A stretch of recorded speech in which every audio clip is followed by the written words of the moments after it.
Harus ada dalil. Aisyah mengatakan as-sunnatu afdal. Mengikuti sunnah itu lebih utama ketimbang kita ngarang sendiri, nggak ada dalil. Bismillahirrahmanirrahim. Binassin.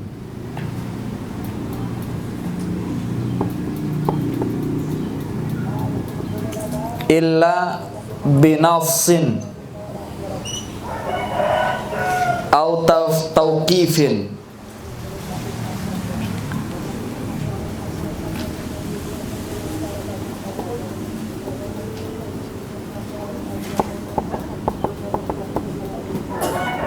Au tauqifin wala nass alaihi.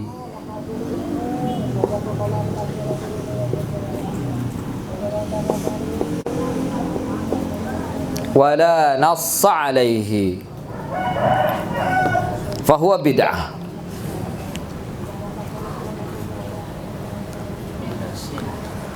Semua perkara yang tidak mungkin disyariatkan atau tidak mungkin ada syariatnya kecuali harus dengan nas. Harus dengan nas. Dan memang tidak ada nasnya. Dan memang tidak ada nasnya. Tidak nas atau nas artinya apa? Dalil, ya. Nas artinya dalil dari Al-Qur'an dan hadis. Itu nas namanya. Nas artinya Al-Qur'an dan hadis. Itu artinya dalil. Nas artinya dalil. Wala nass alaihi, yani wala dalila alaihi. Tidak ada dalil. Tidak ada Al-Qur'an dan hadisnya, tidak ada. Maka itu adalah bid'ah.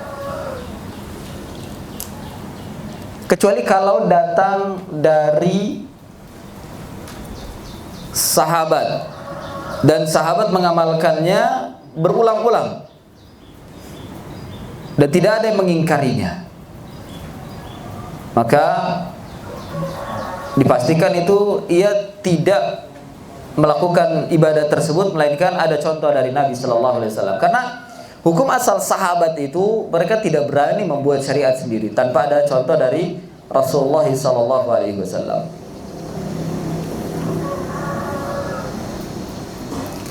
Kalau ini sangat dasar sekali yang ketiga ini, ya, ringkas kata kita mengatakan ibadah yang tidak ada dalil, itu ringkasnya. Ibadah yang tidak ada dalil, maka itu bid'ah. Itu ringkasnya. Kalau ini kan panjang nih. Kullu amrin la yumkinu ay yusra'a illa bin nasil tawqifin aw nas. Panjang. Ringkasnya, ibadah yang enggak ada dalil itu bid'ah. Gitu maksudnya. Ringkasnya gampang. Ya. Ibadah yang enggak ada dalil.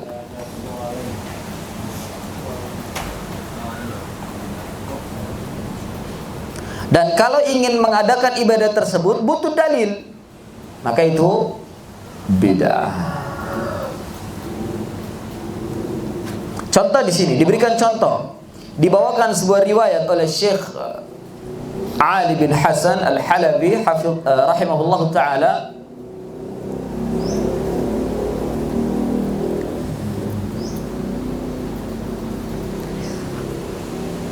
Apa yang diriwayatkan oleh Imam Ibn Abi Dunya dalam kitabnya Al-Iyal dari Ata bin Abi Rabah, ini seorang tabi'in besar, mufti Makkah pada zamannya, di zaman tabi'in. Itu Ata bin Abi Rabah. Beliau berkata, su'ilat Aisyatu an aqiqah, anil aqiqah. Aisyah Ummul Mukminin pernah ditanya tentang akikah. Aqiqah, ya, tentang akikah. Qila laha, dikatakan kepadanya, ara'aita in nahara insanun jazura, bagaimana pendapatmu kalau seorang manusia yang ingin akikah itu menyembelih jazur. Jazur apa? Onta. Padahal akikah itu hukum asalnya pakai apa? Kambing. Laki-laki berapa? 2, perempuan. Itu hukumnya dari Nabi. Tapi ada yang bertanya kepada Aisyah, bagaimana pendapatmu wahai Aisyah kalau ada orang yang akikah tapi nyembelihnya onta? Qalat Aisyah berkata, as-sunnatu afdal. Mengikuti sunnah, yakni mengikuti apa yang dicontohkan oleh Nabi, itu lebih afdal. Artinya lebih masuk, lebih mendapatkan ganjaran dari Allah. Ya. Kalau ingin menyembelih dengan onta, nggak ada dalilnya, maksudnya gitu. Ada nggak akikah dengan, taruhlah kita mungkin di sini nggak ada onta, pakai sapi, nggak ada dalilnya. Gitu. Kalau begitu, akikah dengan menyembelih sapi, bid'ah apa bukan? Bid'ah. Karena nggak ada dalil. Harus ada dalil. Hah? Kalau kurban pakai sapi, Ustaz? Itu lah, kurban dengan akikah beda. Kurban boleh. Walaupun orang kaya, Ustaz ya. Walaupun orang kaya dia mampu membeli sapi, tetap akikah harus pakai kambing. Karena Nabi memberikan nas dengan kambing. Kalau dengan sapi atau onta harus ada nas. Harus ada dalil. Aisyah mengatakan as-sunnatu afdal. Mengikuti sunnah itu lebih utama ketimbang kita ngarang sendiri, nggak ada dalil. Gitu. Bisa dipahami? Ya. Karena sebagian mereka, saya mampu kok sembelih sapi. Yes. Ente mampu atau tidak itu lain perkara. Akikah ini syariat yang telah ditentukan nasnya oleh Nabi Sallallahu Alaihi Wasallam. Nggak boleh akikah pakai sapi atau onta. Akikah kambing, laki-laki 2, perempuan 1. Apalagi akikah pakai ayam. Walaupun seharga kambing ayamnya. Oke, ayam atau pakai bebek, nggak bisa. Namun tetap kalau seandainya kita mempersembahkan ayam atau kambing untuk dewa-dewa atau untuk sesembahan kuburan, tetap itu syirik, menyekutukan Allah, masuk ke dalam kurban. Nah, kalau kurban juga ada nas, ada dalil. Kurban yang diperbolehkan adalah binatang-binatang ternak, kambing, sapi, dan onta. Kerbau masuk ke dalam sapi, boleh. Ada para ulama mengatakan membolehkan kerbau. Maka dari itu nggak boleh kita berkorban dengan kuda. Nggak ada nas, nggak ada dalil. Korban dengan kuda, korban dengan bebek, dengan ayam nggak boleh. Nggak boleh korban dengan kuda. Tidak boleh. Apalagi korban dengan kelinci, nggak boleh. Korban dengan kopi tadi. Itu korban perasaan. Dengan kopi korbannya. Jadi harus ada nas, harus ada dalil. Kalau ada yang melakukan demikian, berkurban dengan kuda atau dengan yang lainnya, ini bid'ah. Ini bid'ah. Meskipun yang dia tuju hanya Allah, meskipun dia niatnya baik, tetap itu bid'ah dan tertolak di sisi Allah Subhanahu wa taala. Ya, demikian.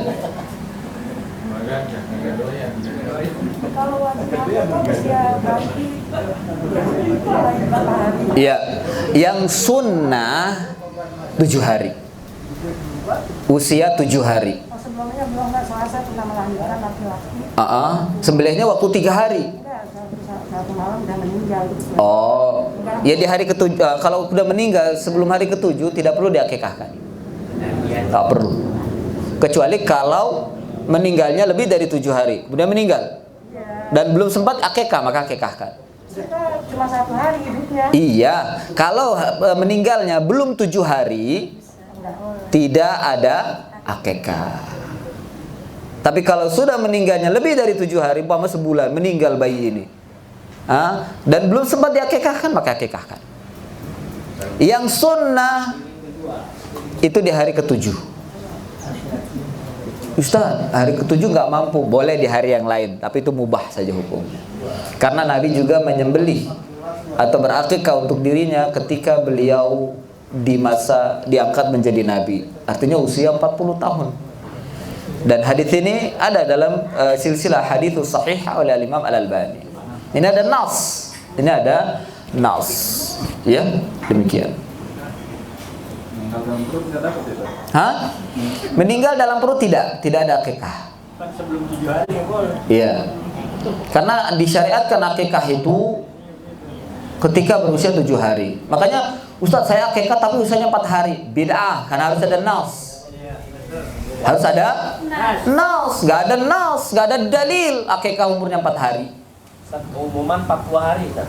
Hah? Keumuman rata-rata Ini 40 hari. boleh, jais. Karena lewat dari 7 hari, kapan saja kita ingin menumpahkan darah akikah, itu diperbolehkan. Cuman kalau menentukan secara khusus, nah ini yang jadi permasalahan, tanda kutip. Khusus di hari ke-40, nah ini bid'ah. Yang bid'ahnya adalah kekhususan. Mengkhususkan hari ke-40 akikah, ini bid'ah. Karena ketidakmampuan aja ya. Nah, kalau tidak mampu di hari kapan saja dan qadarullah tepatnya di hari ke-40, nah ini nggak apa-apa. Tidak ada niat mengkhususkan hari. Karena sebagian mereka ada juga memang yang mengkhususkan akikahnya pada hari ke-40. Nah, ini bid'ah. Sudah harinya bid'ah, acaranya pun bid'ah, ada barzanji segala, ini bid'ah. Harus ada nas. Barzanji, pakai kelapa segala macam. Kan umum nikah. Kalau usia kita 14 hari, 7 hari, 14 hari, Iya. mampu. Mampu. Solahuddin di usia 50, Mampu baru. mampu. Ya kan begitu. Itu akikah kan? Iya. Begitu. Nabi Boleh. boleh. Nabi pernah mengakikahkan dirinya sendiri ba'dal bi'tsah. Apa ba'dal bi'tsah? Setelah Nabi diangkat menjadi Nabi. Usia Nabi 40 kan waktu itu kan. Nabi mengakikahkan dirinya sendiri dengan 2 kambing. Karena tahu sendiri orang tuanya kan belum datang Islam pada waktu itu, meninggal dunia dua-duanya. Dan belum ada pada waktu itu pensyariatan tentang akikah. Ketika Nabi diangkat dan ada syariat akikah di sana, Nabi mengakikah. Memang terjadi perdebatan tentang hadis ini. Namun para ulama seperti diantaranya Imam Al-Albani mensahihkan atau menghasankan hadis ini. Sehingga berdasarkan dengan nas ini, berdasarkan dengan dalil ini, setiap manusia boleh mengakikahkan dirinya bila lebih dari 7 hari, sudah lebih dari 7 hari, boleh mengakikahkan dirinya saat ia mampu untuk mengakikahkan dirinya. Walaupun udah tua. Walaupun udah tua. Ustaz, kalau lupa udah diakikah apa belum gimana? Lagi Pak. Iya. Soalnya nggak ada informasi. Nggak ada informasi udah. Makanya nanya sama kakaknya ke atau adeknya ke, kita udah diakikahin belum? Oh belum lu, orang tua lu dulu miskin. Ah baru akikahkan. Iya. Kan kita punya saudara, kita udah diakikahin belum sama orang tua kita? Kalau orang tua kita mengatakan, kakak kita bilang, enggak, dulu tuh orang tua kita tuh miskin, nggak punya duit, zaman Jepang, zaman ini, gimana mau akikah? Ah, kita mampu, akikah sudah. Masih tergadai. Hah? Iya, tergadaikan. Hah? Ya, cara akikah membagikannya sama seperti dengan membagikan kurban. Boleh mentah, boleh matang. Boleh dimasak. Boleh dimasak. Namun yang lebih afdol untuk akikah bagi matang. Karena terkadang kita akikah kan nggak biasa. Artinya bukan nggak biasa. Di saat manusia mungkin dia tidak punya tidak punya uang untuk ngolah kambing begitu umpamakan, kita bagi mentah. Orang lagi nggak punya duit ngolah kambing gimana ini kan? Nah, bagusnya bagi dalam keadaan matang. Kalau kurban mah boleh mentah, boleh matang juga kalau mau dibagi. Kalau dibungkus Ya. sama uduk kan? Hah? Dibungkus sama uduk. Enak kan? Ya kan sama matang mah pakai apa aja boleh. Boleh. Ya. Kalau seandainya kita ditanyakan sama kita, kalau kita mampu apa diutamakan kurban dulu apa akikah dulu? Yang diutamakan adalah akikah. Karena akikah berkaitan dengan murtahinun. Tergantung atau tergadai. Apa makna tergadai ini? Dijelaskan oleh Imam Ibnu Qayyim, yang tergadai adalah syafaat. Kita tidak bisa memberikan syafaat kepada orang tua kita. Ilmu saya jatuh. Iya. Meskipun terjadi perdebatan memang dari para ulama tentang apa yang dimaksud dengan murtahin, tergantung. Ya, Al-Imam Ibnu Qayyim merajihkan ini tergantung syafaatnya. Artinya dia tidak bisa memberikan syafaat kalau anaknya belum diakikahkan. Ya. Dan syafaat ini akan diberikan oleh seorang anak yang sudah diakikahkan kepada orang tua yang saleh, yang akidahnya lurus, yang bertauhid, yang dia mengamalkan sesuai dengan sunnah. Bukan orang tua yang durhaka, banyak dosa, akidahnya syirik. Ya, itu nggak dapat syafaat dari anaknya yang sudah diakikahkannya. Manusia punya hak untuk syafaat. Ya, Memang manusia punya hak untuk memberikan syafaat. itu dalilnya tadi. Selain dari Rasulullah. Iya. Selain daripada Rasulullah, ada ketentuan-ketentuan atau orang-orang yang ditakyin oleh Nabi dan juga Allah boleh memberikan syafaat. Itu pun dengan izin Allah ya. Karena syafaat itu milik, kalau Allah nggak ngizinin nggak bisa. Hatta Nabi. Maka pelaksanaannya dia nggak lepas dari izin Allah. Hah? Memang nggak lepas dari izin Allah. Tapi kan pelaksanakan yang punya hak itu kan Rasulullah. Enggak, yang punya hak Allah. Artinya orang yang diberikan oleh Allah Subhanahu wa Ta'ala punya hak untuk memberikan syafaat kepada umatnya. Iya. Atau kepada saudaranya. Iya. Allah. Iya, Rasulullah diberikan izin untuk memberikan syafaat. Orang biasa bisa memberi syafaat kan maksudnya? Oh, orang biasa. Seperti tadi bukan kan menjaga orang tua terhadap anak. Dengan itu apa punya hak? Nabi Sallallahu Alaihi Wasallam menyatakan kullu mauludin murtahinun biaqiqatihi.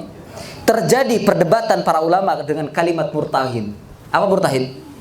Tergantung, tergadai. Ini yang tergadai apanya? Kan masih umum. Terjadi tafsir di sana banyak. Al-Imam Ibnul Qayyim Al-Jauziyah memilih tergadai syafaatnya. Kemudian yang kedua, syafaat itu milik Allah, bukan milik siapa-siapa. Apa sih syafaat? Syafaat itu hak untuk memberikan pertolongan, bantuan. Izinnya ada di Allah.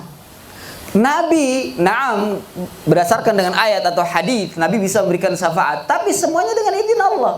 Andai Allah tidak mengizinkan, ini andai lah. Nabi nggak dapat dan nggak dapat hak itu, nggak dapat izin itu maksudnya. Kemudian apakah ada orang yang selain daripada Rasulullah? Ada. Mujahidin atau orang-orang mati syahid, penghafal Al-Quran, bahkan Al-Quran sendiri, bahkan juga di antara malaikat juga ada yang bisa memberikan syafaat dengan izin. Mana dalilnya dengan izin Allah?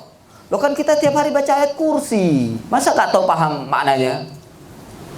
Wasi'a kursiyuhu Allahu la ilaha illa huwal hayyul qayyum la ta'khudhuhu sinatun wa la nawm lahu ma fis samawati wa ma fil ard man dzal ladzi yashfa'u 'indahu. Apa maknanya itu? Iya, la yashfa'u, tidak ada yang bisa memberikan syafaat indallah illa. Kenapa nggak paham dengan kalimat itu, dengan ayat kursi? Kita baca doang tapi nggak dipahami maknanya gimana? Syafaat itu milik Allah, bukan milik siapa-siapa. Makanya salah bila ada orang yang beribadah di kubur orang soleh mengharapkan syafaatnya. Bukan milik dia syafaat itu, milik Allah. Mereka hanya mendapatkan izin. Kalau nggak dapat izin nggak bisa dia. Nah, ini yang perlu diluruskan pemahamannya. Hatta Nabi kita Muhammad Sallallahu Alaihi Wasallam masuk dalam terjemah dari ayat kursi itu. La yashfa'u 'indahu illa bi'idznih. Ini mutlak masuk ke dalamnya Nabi. Tidak ada yang bisa memberikan syafaat kecuali dengan izin Allah. Makanya mintanya jangan kepada Nabi, minta kepada Allah. Untuk Nabi bisa memberikan syafaat kepada kita. Jangan minta kepada Nabi, musyrik kalau minta kepada Nabi. Karena Nabi manusia, makhluk yang tidak bisa memberikan manfaat dan mudarat. Caranya supaya kita mendapatkan syafaat dari Nabi yang telah diizinkan oleh Allah, banyak bersolat. Ini yang harus dipahami. Karena sebagian mereka mengatakan syafaat itu milik manusia. Tidak, salah pemahaman seperti itu. Nabi tidak memiliki syafaat kecuali izin. Perhatikan, ini kalimat ringan tapi bedanya jauh. Salah di dalam memahami bisa tersesat. Kan kaum manusia itu tersesat, mereka terjebak dalam kesyirikan dan dikatakan itu musyrik, diperangi oleh Nabi Sallallahu Alaihi Wasallam. Hanya ada dua keyakinan mereka terjebak ke dalam kesesatan.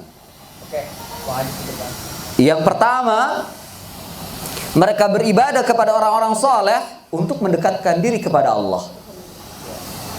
Artinya orang soleh ini dijadikan sebagai perantara, sehingga mereka meminta kepada orang soleh, "Mbah, tolong sampaikan salam saya kepada Allah." Nah, ini kan musyrik. Ya tidak. Itu yang pertama, beribadah kepada orang soleh untuk mendekatkan diri kepada Allah.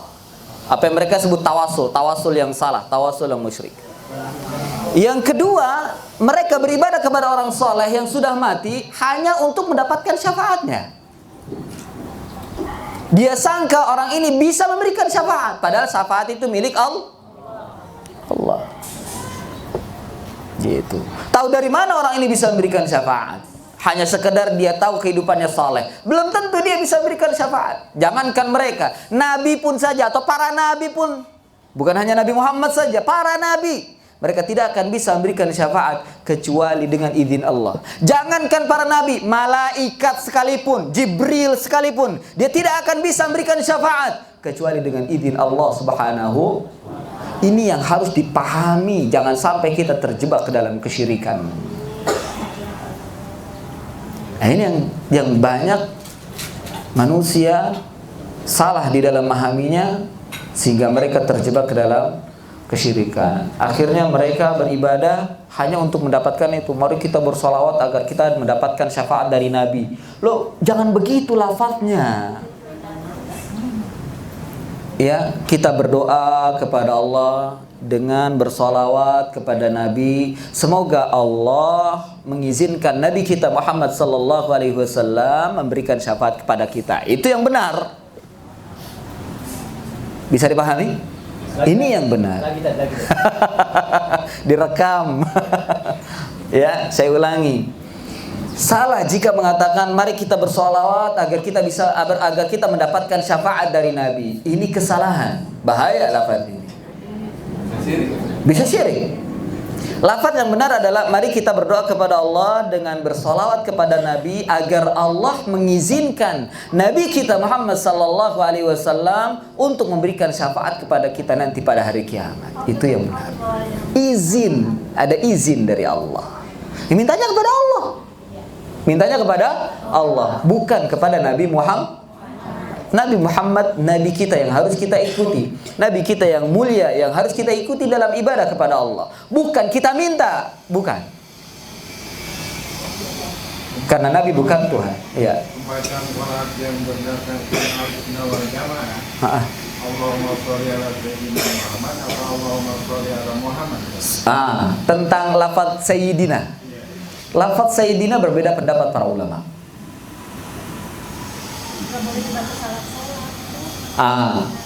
Kalimat sayyidina kan artinya sayyid. Kita tidak menafikan Nabi Muhammad adalah sayyidul anbiya wal mursalin. Nasnya tegas dalilnya. Nabi itu adalah sayyidul anbiya wal mursalin. Bahkan sayyid waladi Adam, tuannya anak Adam nanti pada hari kiamat. Artinya orang yang dinomorsatukan nanti pada hari kiamat oleh Allah Subhanahu wa taala. Itu Nabi kita Muhammad sallallahu alaihi wasallam.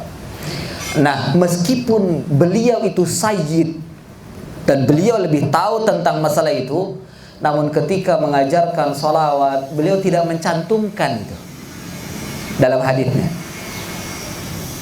Beliau tidak mencantumkan kalimat sayyid pada lafaz salawat yang beliau ajarkan kepada para sahabat.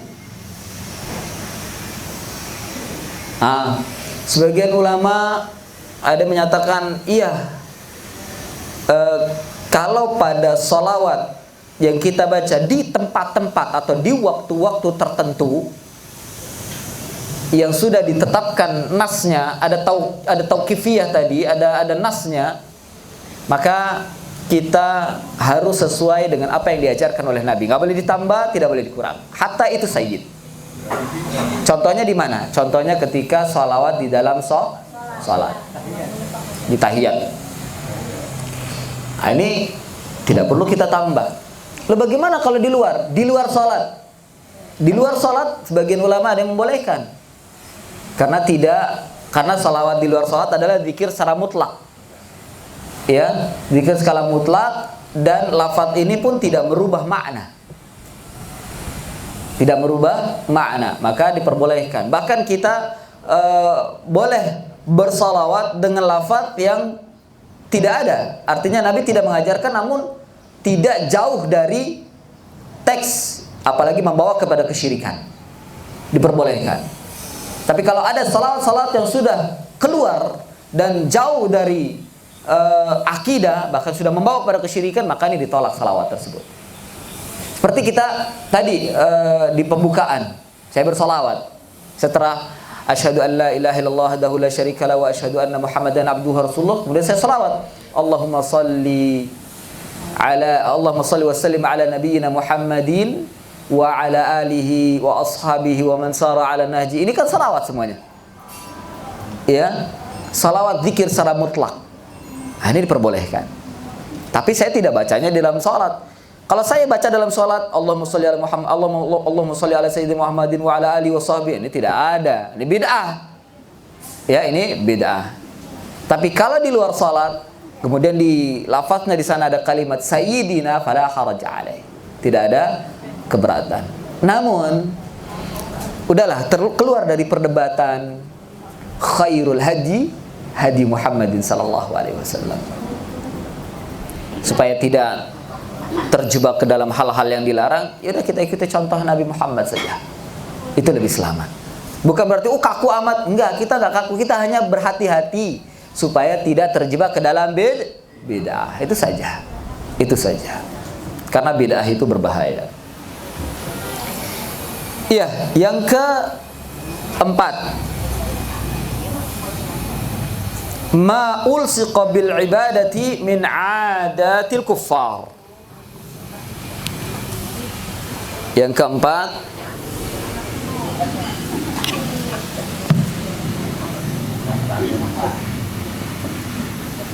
ma ulsiqa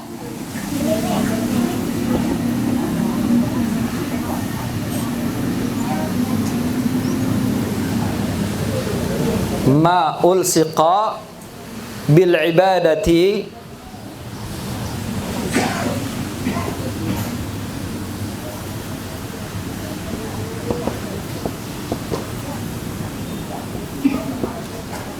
ma ulsiqa bil ibadati min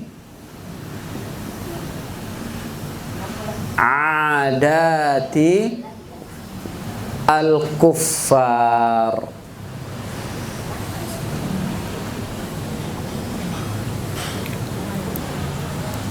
Apa artinya?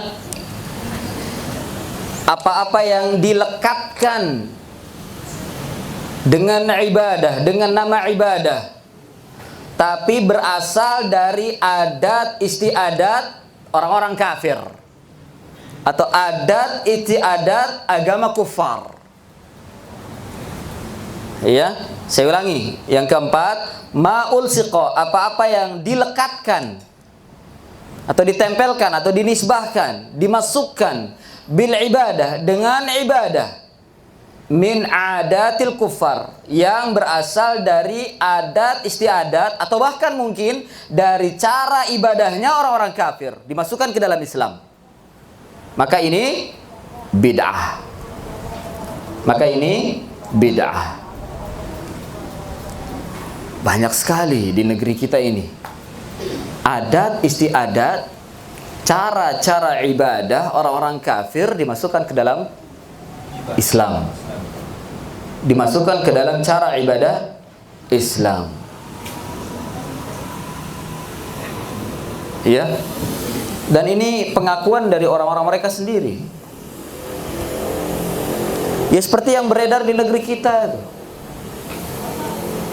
Selamatan 3 hari 10 hari, 40 hari, 1000 hari, 100 hari. Ini kan konon adatnya orang-orang Hindu kafir, musyrikin. Yang mengatakan siapa? Orang yang jadi pendeta Hindu sendiri. Hah? Iya. Mereka mengatakan begitu. Wah, ini kan dari Wali Songo.